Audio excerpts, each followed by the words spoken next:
Buongiorno, benvenuti a questa edizione del nostro telegiornale. Vediamo subito i titoli. Oggi la giornata contro la violenza sulle donne. Giovani, forze di polizia e istituzioni dicono no con cortei e manifestazioni alla sopraffazione morale, economica e fisica. Dalla CGIL accento sul divario nel mondo del lavoro. Nel 2025 aumentati i femminicidi in Sicilia, ma sono più numerose le donne che denunciano.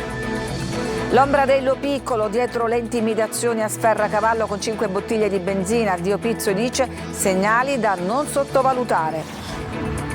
Armi e droga, 27 arresti nel Trapanese. La base di spaccio era una pescheria di Marsala.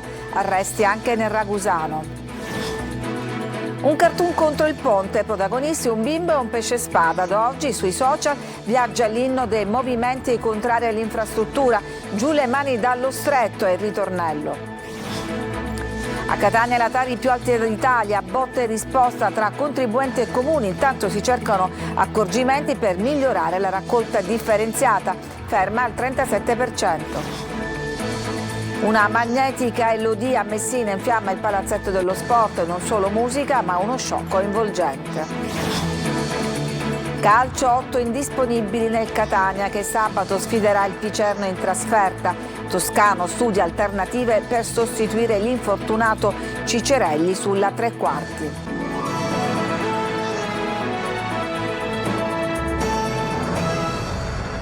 Oggi è la giornata per unire le forze e dire no contro la violenza sulle donne, dalla scuola alle istituzioni, in tutte le città, iniziative per arginare abusi e femminicidi. Sentiamo Simona Mazzone.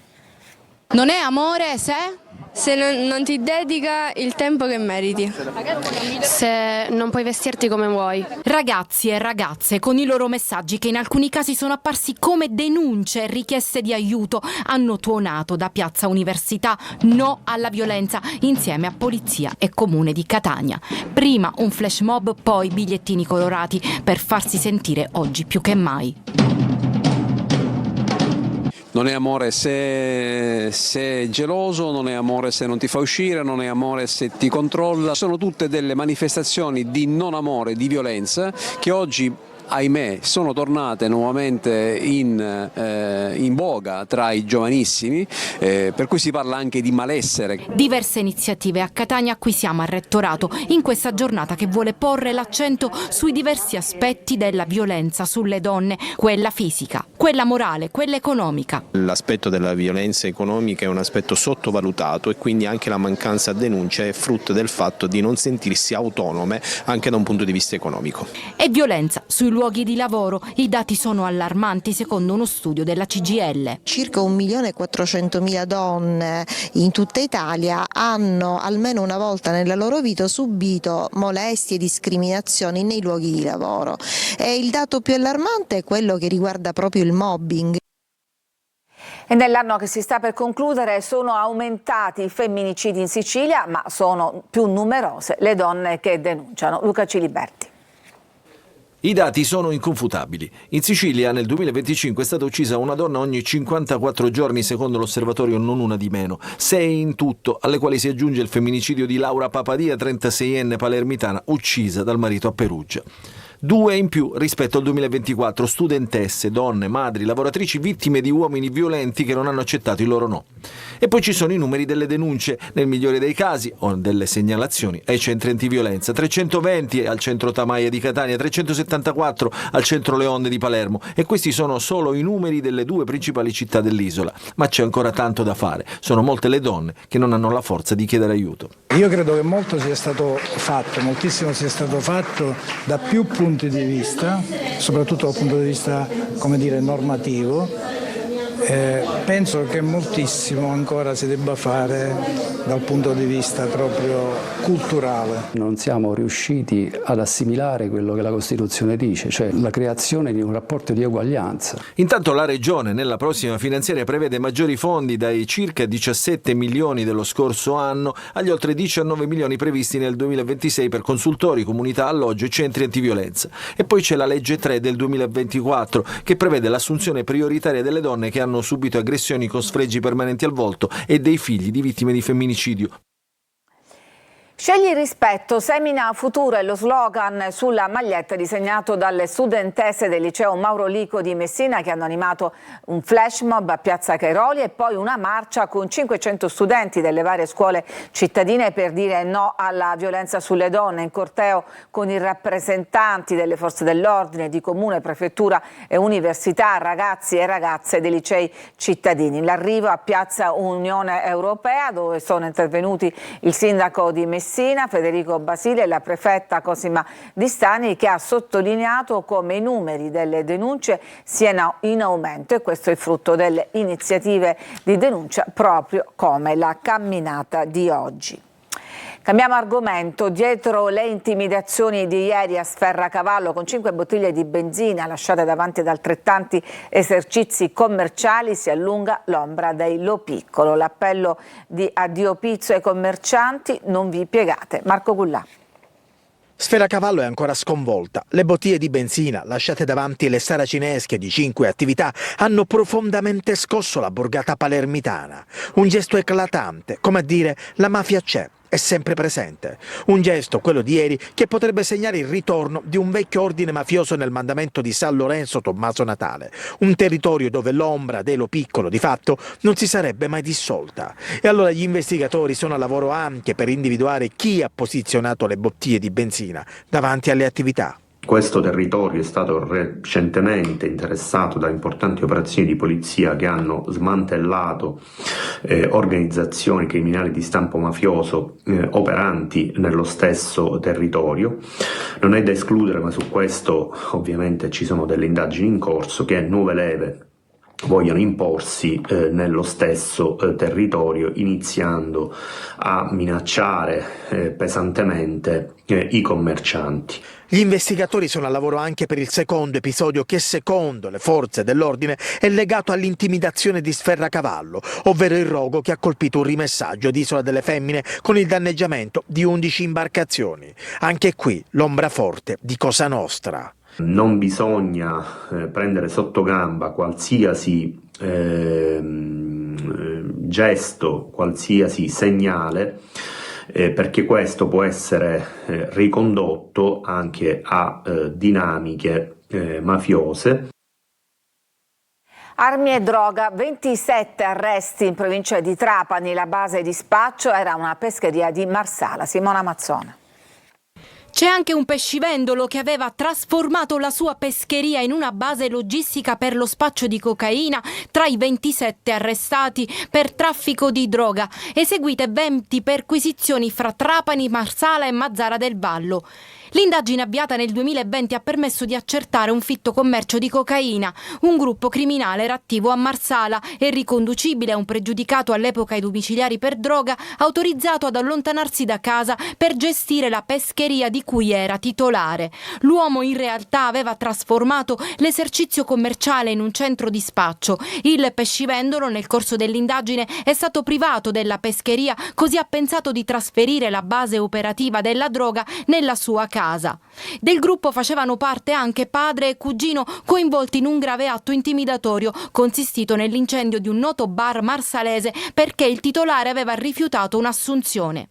Un altro gruppo faceva capo a un allevatore marsalese di 70 anni collaborato da una fitta rete di pusher. Ma si è scoperta anche una terza associazione con base operativa in un appartamento di Marsala dove operavano giovanissimi pusher con la complicità di organizzazioni criminali calabresi che assicuravano un canale di approvvigionamento a prezzi concorrenziali della cocaina per poi rivenderla nel trapanese. Nel corso delle operazioni sequestrate anche diverse armi. È un'operazione antidroga e anche è andata a buon fine stamattina all'alba nel Ragusano. Sentiamo Veronica Barbarino. Una vasta operazione antidroga ha scosso all'alba la provincia di Ragusa. 14 gli indiziati di partecipazione a 2 associazioni a delinquere finalizzate al traffico e spaccio di stupefacenti, entrambe operanti tra Vittoria e Comiso. Il blitz, coordinato dalla DDA di Catania, ha visto in campo i carabinieri della compagnia di Vittoria e gli agenti della squadra mobile di Ragusa. Le indagini hanno ricostruito un'organizzazione con canali di riferimento anche fuori provincia. Figura centrale sarebbe Emanuele Lauretta, considerato fornitore stabile dei gruppi che aveva un canale diretto e privilegiato con i fornitori che si trovavano a Catania e in altri luoghi della Sicilia. Scoperti inoltre vari nascondigli per la droga, tra cui un casolare in Campania. Il giro di spaccio stimato è di circa 1 milione di euro, con migliaia di cessioni, 200 acquirenti identificati e sequestro di cocaina, hashish e marijuana. Indagata anche una donna per riciclaggio di 100.000 euro. 3 provvedimenti cautelari sono stati notificati in carcere. Uno degli indagati è irreperibile e gli arrestati sono stati trasferiti in varie strutture detentive. La lotta dei movimenti No Ponte diventa un cartoon che da oggi lancia la grande manifestazione nazionale di sabato prossimo. Protagonisti sono un bimbo e un pesce spada. Sentiamo Francesco Triolo. Giù le mani dallo stretto, da oggi su tutti i social viaggia sotto forma di cartoon quello che sta diventando l'inno dei movimenti No Ponte. Monta la mobilitazione dei movimenti, cresce l'attesa per la grande manifestazione nazionale programmata per sabato prossimo.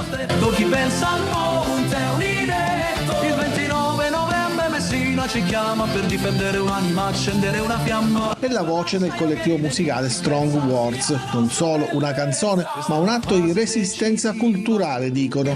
Il videoclip d'animazione racconta la minaccia che incombe sullo stretto attraverso lo sguardo innocente di un bambino e la metafora di un pesce spada, toccando i temi caldi della protesta, investimenti reali per il territorio, sanità, trasporti, dissesto idrogeologico, invece con Mostro d'acciaio. Il brano nasce per supportare il comitato 29 novembre che domani mattina a Messina spiegherà le ragioni della protesta.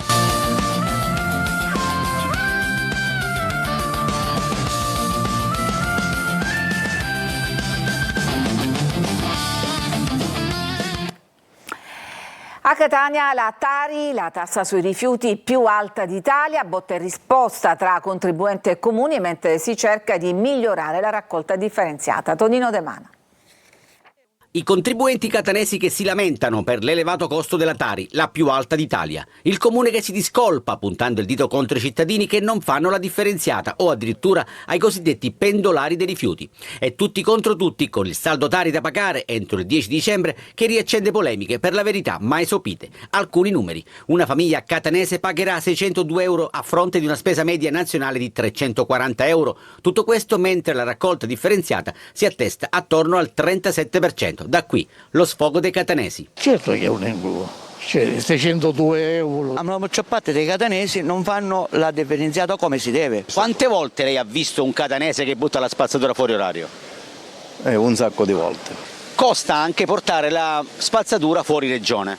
Certamente con la nave che la portano in Olanda e quindi quella spesa della spazzatura che viene portata in Nord Europa la paghiamo noi. Perché? Perché non vengono fatti termovalorizzatori come tutte le città del nord che ce l'hanno. La replica è affidata all'assessore all'ecologia Pesce, secondo cui Catania paga colpe non sue. Purtroppo l'abbandono indiscriminato dei rifiuti e quindi una forte cifra di rifiuti indifferenziati comporta enormi costi quando conferiamo in discarica. A questo aggiungiamo anche le bonifiche che effettuiamo sistematicamente in città e quindi ulteriori costi. Questo non ci ha consentito fino a questo momento di poter diminuire la Tari. Per i termovalorizzatori ci vorrà del tempo, quindi sarà necessario migliorare la raccolta differenziata, specie nei grossi condomini, esperimento già riuscito al Viale Mario Rapisardi 190. I carabinieri della compagnia di Canicattì hanno notificato un avviso di conclusione indagini preliminari a 12 persone indagate a vario titolo in condotte illecite nella gestione dei rifiuti. Le indagini hanno documentato vari episodi di abbandono e deposito incontrollato, gestione non autorizzata e combustione illecita di rifiuti, anche speciali e pericolosi, effettuati in contrada Buccheri, appunto in territorio di Canicattì. A farlo erano sia privati, cittadini, sia imprenditori agricoli. Crisi idrica fuori stagione, la ditta Garcia nel Trapanese viene prosciugata per uso irriguo e molti comuni restano a secco. Sentiamo Emanuela Corsi. La Sicilia ha ancora alle prese con la crisi idrica. Nonostante le recenti piogge autunnali, alcune province continuano ad essere in ginocchio e tornano le autobotti. Il caso più grave è nella Valle del Belice, dove alcuni comuni sono rimasti a secco perché nell'invaso Carsia non c'è più acqua. Il prosciugamento dell'invaso per uso irriguo è al centro delle accuse lanciate dai sindaci del lato idrico di Trapani, che parlano di gestione politica impropria dell'acqua, che ha compromesso le disponibilità dell'invaso per l'autunno-inverno. La carenza idrica ha costretto diversi comuni a rivolgersi a Trapani, dove il sindaco Tranchida, per rifornire i territori più colpiti, ha attivato il centro operativo comunale e disposto l'interruzione dell'erogazione per consentire i lavori di interconnessione tra l'acquedotto Bresciana e la rete Sicilia Acque. Sicilia Acque è riuscita a fare nei tempi previsti i collegamenti e noi proprio adesso stiamo rimettendo acqua da Bresciana verso Trapani. Il tentativo, anche se non semplice, è quello di tentare di fare distribuzione su Trapani nel centro storico, quantomeno nella giornata di domani. Problemi anche nell'Agrigentino, dove Sicilia Acque ridurrà l'erogazione a causa dei gravi debiti di AICA. Il taglio della fornitura scatterà dal 1° di dicembre. Ai cittadini sarà comunque garantita la distribuzione del minimo previsto dalla legge. E oggi, dopo il TG a Sicilia 24 Focus, ci occuperemo di sovraindebitamento per crolli finanziari legati a difficoltà familiari o di lavoro. Giussi Lazzara ne parlerà con avvocati esperti del settore, Orazio Barbagallo, Andrea Agnello e Antonio Garra. Ci sarà anche la testimonianza di Agata Ricci, per anni soffocata dai debiti e che poi è riuscita a venirne fuori. I vostri messaggi al 342 745 5005 e la trasmissione anche in streaming sul sito siciliaweb.it. Ci fermiamo, c'è adesso una pausa e poi torniamo con la pagina sportiva.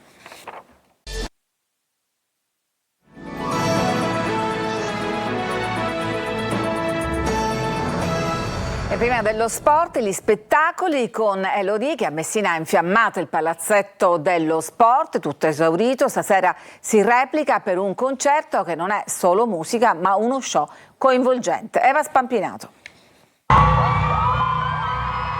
Audace, galattica, magnetica non sono solo aggettivi per definire Elodie nelle vesti di protagonista del suo show di musica e performance, ma sono i 3 atti in cui è suddiviso il suo concerto, un'esperienza totale, sensoriale, performativa e profondamente immersiva che ha mandato sold out il Pala Rescifina di Messina ieri sera e stasera tornerà ad infiammarlo.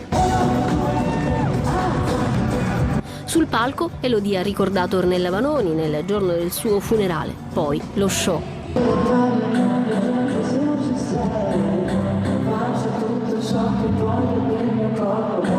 Il primo atto, Audace, è interamente dedicato ai successi del passato. Galattica si apre con Ambrosia, che introduce una Elodie più intima e riflessiva. Magnetica è un inno alla comunità LGBTQ+, all'inclusione e alla gioia. Lo show esplode nel gran finale in una erotica Elodie.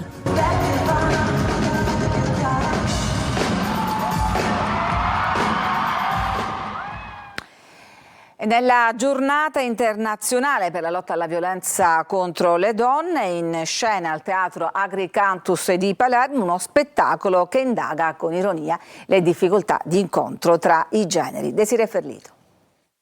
Uno spettacolo ironico, irriverente e coinvolgente, femminile, single are, arriva al Teatro Agricantus di Palermo. Protagonista e autrice del testo è Carlotta Rondana, diretta da Francesca Nunzi in una stand-up comedy che attraversa con intelligenza e sarcasmo il mondo femminile in crisi, tra relazioni, identità smarrite e desideri che si fanno largo tra risate e imbarazzi, in un viaggio che esplora la complessità del mondo femminile e maschile contemporaneo. Luce, voglio che lui mi guardi, mi veda e dica: voglio lei. Oddio, ha detto a me? No, secondo me ha detto a lei. Con lampi di ripide e incessanti battute ci conduce nella ricerca di un maschio spento che si aggira confuso tra donne che frugano nella borsa della propria coscienza. Chiavi di casa di mamma, lo senti mamma, chiavi di casa di zia, chiavi di casa di mia cugina, chiavi di casa mie. Se mi rubano la borsa si fanno 5 appartamenti. L'atmosfera è leggera, vivace e profondamente umana. La platea è trascinata da una comicità che non risparmia nessuno. Amore, ti è piaciuto? il minuto e mezzo più lungo della vita mia. Le pause di riflessione, i dialoghi intimi con il pubblico offrono un momento di respiro all'autrice, che regge da sola il palco in un monologo fisicamente intenso, emotivamente carico e artisticamente libero. Ci fermiamo, c'è una pausa e poi torniamo con il Catania che ha ripreso questa mattina gli allenamenti. A tra poco.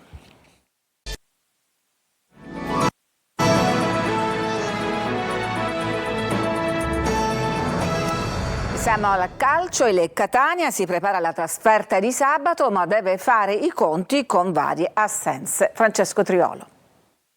Fiducia, entusiasmo per il primo posto ritrovato, ma anche ansia sono stati 3 degli ingredienti della seduta di allenamento di questa mattina per il Catania, che da oggi prepara la trasferta di sabato contro il Picerno. Essere tornati lassù, seppur stavolta in coabitazione con la Salernitana, è una carica in più per la squadra in Mimmo Toscano, che in questi giorni avrà tanto lavoro e tanti pensieri per mettere su la formazione titolare. Cicerelli, uscito dopo appena 7 minuti a causa di un brutto fallo di Porro, ha subito un duro colpo alla caviglia sinistra e nei prossimi giorni si sottoporrà ad esami strumentali per definire l'entità dell'infortunio. Domenica il giocatore ha lasciato lo stadio Massimino con la caviglia gonfia e aiutandosi con le stampelle, e la preoccupazione è quella che oltre la forte contusione siano stati interessati i legamenti. Non ci sarà contro il Picerno e probabilmente il venerdì successivo in casa col Crotone, poi saranno gli esami a dire se si dovrà imporre uno stop più lungo. Intanto è più vicino al rientro Raimo, mentre a Pieraccini servirà almeno una settimana in più. I dubbi quindi sono tanti, in mezzo c'è Bagar, perché oltre Cicerelli potrebbe essere concesso un turno di riposo a Lunetta e così Stoppa, D'Ausilio, Corbari e Jimenez insieme